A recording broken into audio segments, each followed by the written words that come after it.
Before Stefflon Don put out hits like 16 Shots and Hurtin' Me, got signed to Quality Control, and was featured on the 2018 XXL freshman class list. Yo, she got Stefflon Don, and I'm a 2018 XXL freshman. Before collaborating with the likes of French Montana, Lil Yachty, and Skepta. Before she got shoutouts from the likes of Foxy Brown and Lil Kim, even receiving a major co-sign from the likes of Assad's father. I love Stefflon Don. Shout out to Stefflon Don. I love her a lot, actually. A beautiful artist with serious talent, Caribbean roots, and a booty that just won't quit, well, Stefflon Don is naturally drawing comparisons to Nicki Minaj, something she doesn't really appreciate. In response to the connections people have pointed out, well, she stated, "Nicki is the best thing in a long time, so it's not a diss, but everyone wants to be their own individual. Everyone wants to stand out." Some other fun facts about Stefflon: well, she's a vegetarian. She gave herself her first piercing at the age of 13. She has 8 tattoos, and I gather from her interview with Genius that, well, she was the greatest girlfriend a guy could ever ask for. Ask me out, I'm coming. Don't matter what you look like. Let's go out to eat. I'm there, bitch. I used to literally make breakfast for my ex every morning. The beds from IKEA, you know, they be breaking. Steph, please, call me, please. My number's been leaked on Twitter. So maybe my next boyfriend, if he just takes the piss, maybe I won't shoot him, maybe stab him. Okay, maybe not. What's going on, guys? It's your boy Michael McCrudden, documenting the life and career of Stefflon Don, which is just a beautiful name. It rolls right off the tongue. Here for you on Before They're Famous. Now, you guys requested this video in the comments and via Instagram and Twitter. And next up on deck is a fellow 2018 XXL freshman. We're talking about Wi-Fi's funeral. But anyway, I gotta give a huge thanks to our sponsor, Candy Pens. And now let's get into Stefflon Don. That also rolls off the tongue real nice.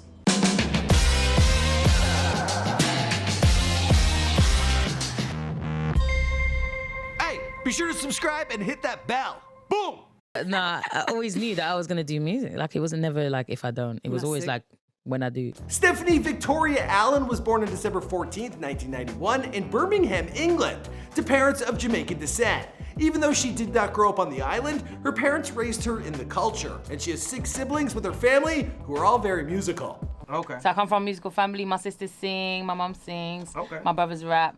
We kind of used to get around the house and just freestyle and just talk some rubbish. There must have also been a lot of roughhousing amongst Steph and her siblings. She has 2 visible scars on her head from when she was a child, one between the eyes. It came from when her brother threw a plastic water bottle at her that she ran into, and the other, well, it's on the other side of her forehead, and it comes from when she was just 4 years old.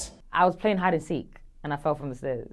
At just 5 years old, she and her family, they moved to the Netherlands, and she spent nearly a decade there, and as a result, she became fluent in Dutch, a language she still occasionally slips into her music. Yeah, sometimes I spit a couple lines in Dutch. Really? Yeah, I put lines in there. Some people don't really notice. I don't know. Is Dutch a sexy language? No, hell No? It was in Holland that Stephanie realized that she had a serious interest in music. By 8 years old, she felt that she wanted to become a singer. She used to come up with songs and sing them around her friends. Then one day she had an experience that proved she had what it takes to make an earworm. I was with her cousins and then they started singing this song and I'm like, I know this song. Then my friend was like, Steph, that's your song. I taught them the lyrics. I'm like, oh. Then at 9 years old, her father took her into the studio to record for her first time. My dad took me to the studio. I was like, cool, what am I gonna do? I was so nervous. And he's like, he just wanted you to rap. So he already had the hook written. I got to the studio. And I guess he wanted something like, you remember Jay-Z, Hard Knock Life? Steph would always pursue her musical interests as a kid, enrolling herself in piano and dance lessons. She would also do school plays, kickboxing, and school talent shows. One of her earliest musical inspirations was Destiny's Child, and Steph would team up with her friends for them, you know, to do their own version. If you saw our performance, you would think, look what Steph's doing to these poor girls, man. Again, man, she's dragging them out. Like, I used to be like, rehearsal, listen, girls, make sure you're here. They used to be like, oh, we gotta go rehearse at Steph's house again, man. At 14, she returned to the UK where she studied at school in London, and it was in high school that she began to freestyle around the house. Now it was her sister, who is a singer, who would encourage Steph to take rap seriously, which she started doing around 19 or 20 years old. So now I was way more confident when I came to rapping and I knew, okay, this is really me. Like, do you know what I mean? But as a teen, Stephanie explored several career options. She did a 3-month course to learn how to do cake decorating and design. She also learned how to do nails. But prior to making it into the music business, Stefflon was working as a hairdresser. Girl had 3 backup plans. I always did music, so doing hair and whatever, that was always just a side hustle. Yeah. That was just to make a bitch money, but So you always That's did never music. been my like ambition. Well, she began taking her music seriously around 2011, actively songwriting and recording. It wouldn't be until around 2013 that she would begin to put her music up online. And she knew just the place to do it, YouTube. She registered her channel on January 13 of 2013, and to this day the channel sits at around 1,300 subscribers. But in May of 2013, she released her first music video ever called More Fire. I'ma be that bitch right now. You motherfuckers that are running right now. Yeah, even though that was her first video ever, it still didn't come cheap. I asked my boyfriend to pay for it. It was $2,000, you know. What? So expensive. Your innit, man? first video on YouTube cost £2,000. I was just extra girl. Now around this time, she also featured on a song called Runnin' by the Thrillers.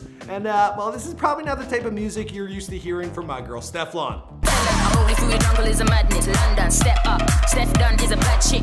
For the next upload to her YouTube channel, she saved a few quid by releasing her song Donish without a video, instead opting for still cover art instead. But on January 30th of 2014, she was back at it full force, dropping a new music video for Warning Freestyle. Now at this point in her career, Stefflon was focusing mainly on remixes and cover songs, but decided to create something fully original while she was out in LA for 3 months. Then in June of 2014, she released Instagram It. And I gotta say, this is probably where the comparisons between her and Nicki began. Now bend it over, bring it back, then reload like it's vain. Then I'ma take it back and rewind. Now I have no idea how well that song did upon its initial release, but at the time of this recording, it's the most popular on that channel, sitting at just under 65,000 views. Now I'm guessing maybe that wasn't the response she was looking for, because her next and final upload on this channel would be another remix, this time with Wretch 32 6 words. And first an audio version, it dropped, and then a full music video. Donish on these hoes, donish on these twats. Ain't talking about money, I show 'em my back.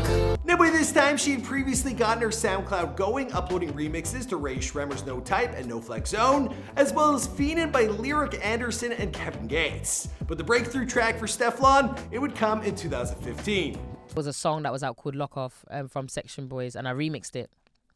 And from there, people were like, Who's that? Yeah, like, that's lit, yeah. Her remix has since amassed over 350,000 views on SoundCloud. She also put up a music video for it on YouTube, but this time she rolled out the music video on a channel known as Link Up TV, which she had previously used to distribute her videos for Lucatar and No Type. Now those videos had racked up a lot of views, but the Section Boys remix, Lock Off, well that video, it would hit 1.5 million views at the time of this recording. Me's not the ting where you fling pan grown.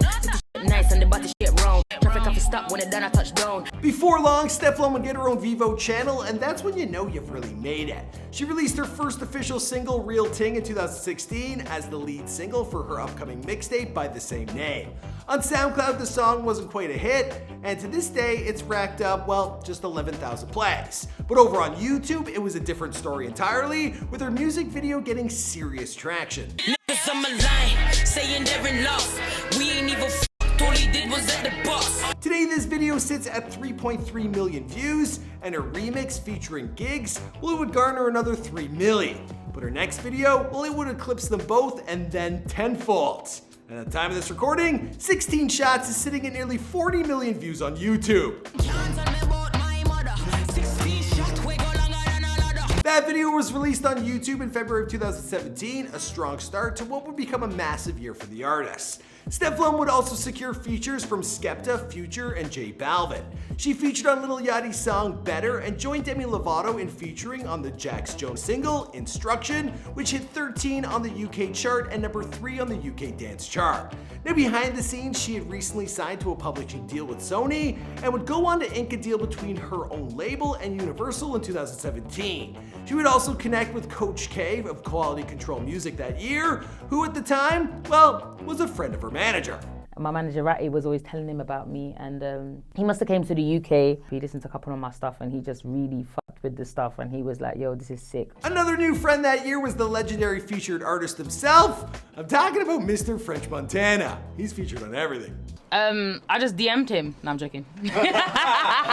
So I just told my manager I want him on the track, and then he made it happen. That song would be Hurtin' Me, and in an interview with Genius, Stefflon broke down the song's meaning and inspiration, which may affect how you hear it. She explained, "It's about an ex-girlfriend feeling really hurt that her boyfriend has moved on, and now he has a new girlfriend. So the song, I'm playing the ex-girlfriend, but in real life, I was the new one, or new girlfriend." I just added one while reading the quote to make it a little more dramatic. Now the track would become the biggest yet, reaching over 85 million views on YouTube and another 6.7 million on SoundCloud. The song hit number 7 on the UK Billboard chart and was certified platinum. It would soon become the lead single for her EP of the same name, which would be released on January of 2018. The popularity of the track got Steph a lot of attention, and all of a sudden, well, she was getting shoutouts from her idols. Now we'll get to that in a second, because it's getting a little spooky in here. Now you've all heard of candy pens, right? If the name doesn't ring a bell, I've got a feeling you've seen them before. Candy Pens was named Best Vaporizer of 2018 by High Times due to its combination of popular technology and flashy design. They're also quickly becoming the go-to choice for vaping in the hip-hop and rap community, with co-signs from DJ Khaled, Fatboy SSE, P&B Rock, and A$AP Rocky. A$AP has actually created his own line known as the Flacco Jody Collection, and Amber Rose, she has her own signature candy pen line. Also a billboard out in Los Angeles, and if I live there, I just camp outside of it. I'm a big fan. And I might get to interview her one day, like for real. Now remember, candy pens, they are for adults 18 years and older, and seeing as I fit the bill, well, guess who they made their latest brand ambassador? They've also hooked me up with the ability to get you 25% off your entire order during checkout, not like just once, like anytime. There's a link down below, use the promo code BTWF25.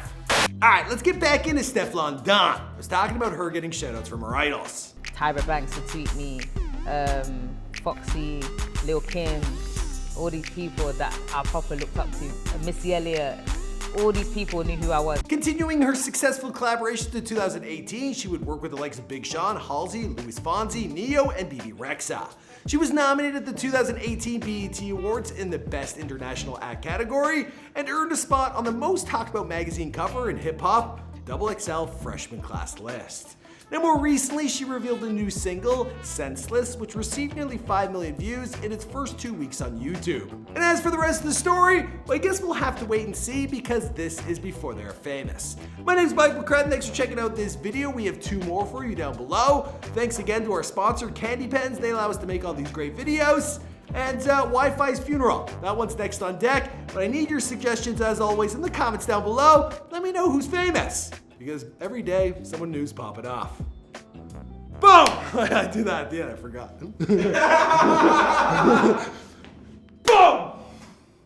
We're in a new studio, it's different now. Boom! Also good for the mic.